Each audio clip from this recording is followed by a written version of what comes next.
Good morning. Good morning gets a response in this place, which is very interesting. I've never heard it before. I'm going to take the discussion in a very different direction, in part reflecting the fact that I'm not quite comfortable in this particular session and sort of have thought that perhaps I should be in maybe any of the other three sessions. But there are many reasons for taking this particular path. And that is shifting from the term ecologies to geographies. As I say, I think there are many reasons for this. Not to say anything particularly against ecological approaches, but there are times when ecological approaches shift our attention away from social causality to natural causality. And I think this can be a problem when talking about cities as socially constructed geographies or socially constructed spaces. As Paul Krugman, the Nobel Prize-winning geoeconomist, said about Cronin's book on Chicago, Nature's Metropolis, that nature had nothing to do with it, that this was a socially constructed metropolis with no natural resources of any magnitude. But I don't want to get into that negative part. I want to be much more positive about shifting the term to geographies. Geographies, I think, offer a much broader and much more focused view of cities and regions, particularly. And it includes the social production of nature within the geographies. This is not just human geographies per se, but also the transformed nature that is included within geographies, and also includes the built environment, socially constructed built environments. Geographies are much broader than looking at only the built environment of cities or at the natural environment in its operation in cities.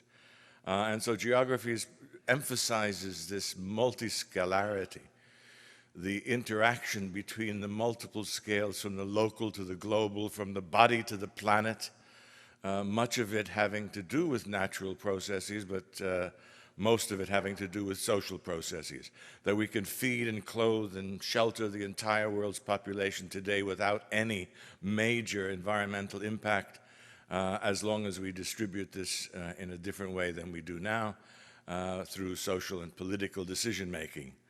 But again, the idea is to appreciate the interaction of scales, particularly in a session that is trying to look at the relationship between cities and their regions. There's another reason for emphasizing the geographies. The last 10 or 15 years has seen an unprecedented and extraordinary event that some are now calling the spatial turn, as some degree of critical spatial thinking, if only sometimes mapping, which as somebody told me is very hot at the Taubman school, a very superficial part of the spatial turn, a remarkable process in which spatial thinking has been let loose from the disciplines of architecture, geography, design, and urban planning into every single discipline, from art to architecture, art to archaeology, to anthropology, to accounting, economics, theology, law, an extraordinary process that sort of in a way is similar to what happened to historical thinking at the end of the 19th century. And so this is offering a much more wider understanding of the concept of geographies, and particularly of this notion of socially constructed urban spaces. A final reason for this shift to geographies is very specific to the University of Michigan, and I had not anticipated it. One, I reacted first when the dean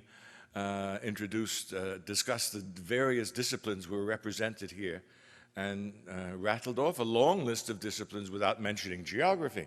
And I said, that's strange. I'm going to have to sort of do something about that. Until I realized, of course, that the University of Michigan is one of these peculiar major universities who have disbanded geography departments.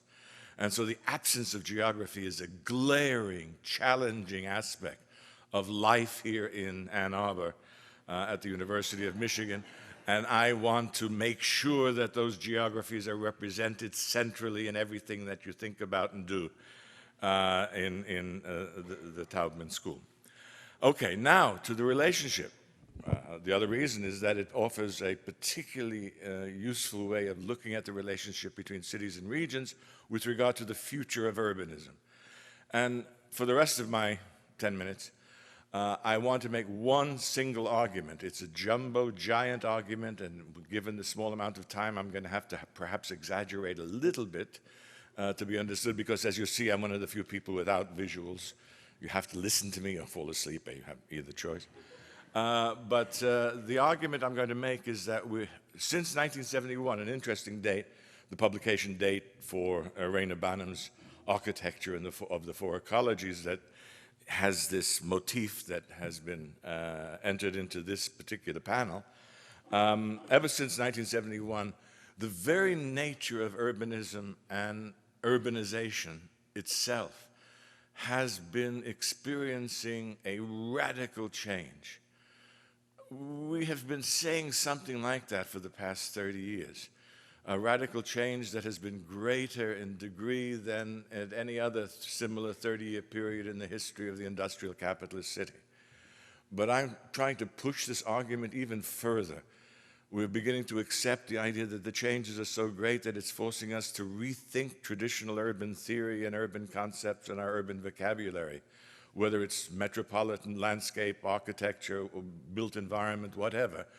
That the changes are so great that we can no longer rely on existing urban theory that we've been taught and we have taught to others over the past 20 or 30 years. I just simply called those changes as a holding operation post-metropolis 10 years ago. But recently I've begun to think that I've seen something more specific emerging. And it requires a kind of challenge to traditional ways of thinking about what I would argue needs to be called the metropolitan model of urbanization. That what we have been seeing since the late 19th century is metropolitan urbanization. It's a particular kind of urbanization. It's actually a different urbanization than the first 100 years or so of the industrial capitalist city, which was highly centralized and compact, did not have any significant mass suburbanization. If you remember the Chicago school models, there was a commuting zone, but no real suburbs. That's the model of the 19th century industrial capitalist city. But from the end of the 19th century, we've seen a metropolitan model that has been going on now for a little over a century. It's so intense that everyone in this room, almost everyone, maybe everyone in this room, including myself, often think that this is the only model of the urbanization process. That is a model when there is a nice core city with dynamic, heterogeneous populations with lots of crime and drugs, but museums and buzz and things happening in the central city. And then there's this suburbia, which is dull, homogeneous, boring, single-family houses, et cetera, et cetera. We have all of our libraries divided into people talking about the city and the suburb. This is this two worlds of urbanism that have emerged over these last 100 years. We've begun to recognize some changes, but I want to urge you to see a new urbanization process, a very different urbanization process, which as yet has been unnamed. One name that I will always resist is post-industrial, but that leads into another argument. But what we're seeing is a new kind of urbanization process that is advancing in varying degrees, in varying places, but I would argue is affecting every major metropolis in the world today. That metropolitan urbanization is experiencing a sea change towards something that I will call regional urbanization. Not urban regionalization or anything else, but regional urbanization, highlighting that regional concept. And it's producing a very different kind of city, and it is responsible for many of the kinds of things that people are observing, but still putting it back into the idea that we are still a suburban nation. The era of mass suburbanization as we knew it is coming to an end.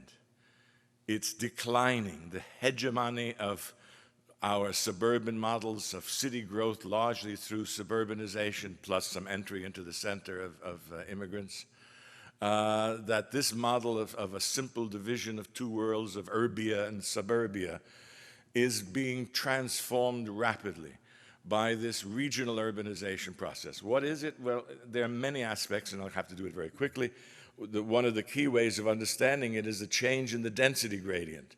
Metropolitan urbanization had a typical steep gradient around the central city and then a kind of low-density sprawl, all of our traditional notions of low-density suburban sprawl. What's happening is that density gradient is doing this. It's dropping in most places, a little bit in the center, but flattening out, so that what you're seeing is a filling in of the entire metropolitan region. We don't use metropolitan region anymore. What we're seeing is the emergence of something called city region. The UN no longer talks about, when they do population statistics for cities, the greater area or the metropolitan area. They use the word city region. The US Census is also moving away from its ridiculous categories that can't fit these new city forms into giving data on what they call the urbanized region. And that urbanized area in the United States, the densest has become Los Angeles. In 1950, Los Angeles was the least dense major metropolitan area in the United States, but it has been experiencing this regional urbanization process intensely over the last 30 years, and now is the densest urbanized area in America. Hard to realize, but this is the regional urbanization process. New York has fallen behind because its suburbs are so sprawling and undense, if that's a word. You're seeing much more of this regional urbanization in the Bay Area and in Washington, D.C., and a few other areas around the country, where the suburbs are beginning to become outer cities. You know the terms edge cities, outer cities, peripheral urbanization. We're seeing the urbanization of suburbia. This is an oxymoron, a paradox. We're seeing suburban cities. That is a contradiction in terms, but we're beginning to sort of use something like that because we're seeing the transformation of traditional suburbia. It's no longer what it used to be. It's becoming densified in extraordinary ways with multiple urban centers beginning to develop, creating urban networks. The city region is a network of cities, of multiple cities, within a kind of expanded region, well beyond what we called the metropolitan region before. So that we have city regions now, mega city regions, as they're called. We have a new vocabulary to get at this new process. Megalopolitan, all kinds of new terms are beginning to emerge. But the city region or the mega city region around Shanghai is now, according to the latest statistics, 72 million people. The Tokyo, Yokohama, and Kobe, Osaka, Kyoto together make up well over 100 million people in sort of these urbanized regions that are emerging. And those are going to be the regions that we have to plan for, whether it's ecologically or in terms of landscape or in architecture and so on. It's creating a kind of similar process happening in former suburban regions around the world. The suburban region are, in some areas, of course, are exactly the same. That they're not eliminated. The traditional metropolitan urbanization model is still going on, but nowhere near as dominant as it was, as a new process is taking its place. Very different kind of process. And what we know fairly clearly is that it's leading to a differentiation of suburbia. Suburbia this is one of the great research frontiers of the future. We want to talk about multiple new topologies emerging in suburbia. We've seen a kind of uniform, homogeneous concept of suburbia from every one of the city building disciplines, architecture, design, whatever. Now we're beginning to see the fact that suburbia is becoming highly differentiated. In some places, it's as urban as the inner core. In fact, sometimes the inner core is getting suburbanized, as my home in the Bronx, my tenement, well, that's another story as well. But the inner core is quite different. The inner city is much less predictable. We don't know what's happening. We're seeing in almost every inner city in the major metropolises of the world a significant emptying out, a reduction in density.